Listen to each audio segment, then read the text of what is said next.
mga kapalangga. Nana sa giluto si Madam. Unsa na sa kani? Hi mga kapalangga. Actually mga kapalangga, magluluto ako na maunod-unod ako ang pork o 2 kilos. Nagpa-brown ako, tapos na ako gihimo nga sauce. Ala restaurant nga kuan palangga, sweet and sour na pork. O diba? So, nagisa ko og bell pepper, ahos ug bombay mga kapalangga. Tapos akong butangan na ni ako ang mixture sa ako ang set aside the sauce. This one, paborito ni sa akong mga palangga. So, yummy tayo. Akong sauce, nag-compose ni siya pineapple juice, ketchup, soy sauce, vinegar, and sugar. O diba? Amoy pa lang, napakasarap na oh. Dahil na dyan yung mga palangga ni ma-inspired ka bang na naanbitaw si Boss Palangga sa nung tapad. Kunahan kaya namuluto sa Madam. Bawaan na daan. Basta iyang mider na siyang tapad, oh. Tingnan nyo guys, oh. Napakasarap. Tangan ka may pepper.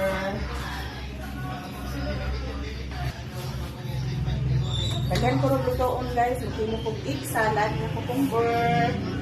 Magkimo ko og side dish nga paklay. Para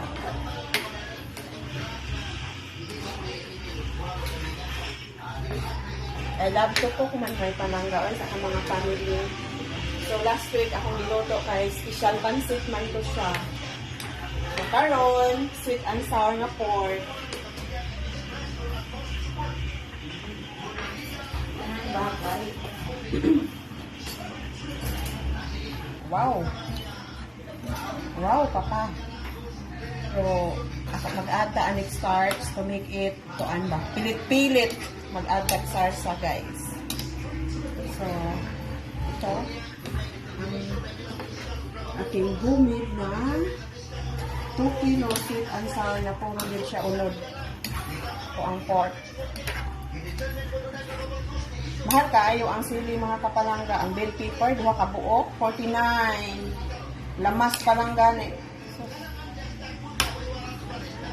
Lamas pa lang gani mga kapalangga. 40 ko ano siya. Ako ang butangan. Oh, starch. May ligmig sa baw. Ako ang palapit.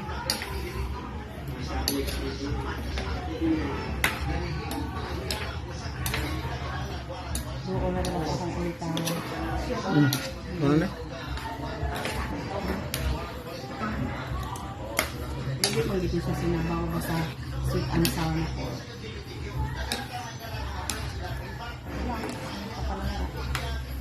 Actually, wala pa rin ako ulit lang. So, kailangan ko nila.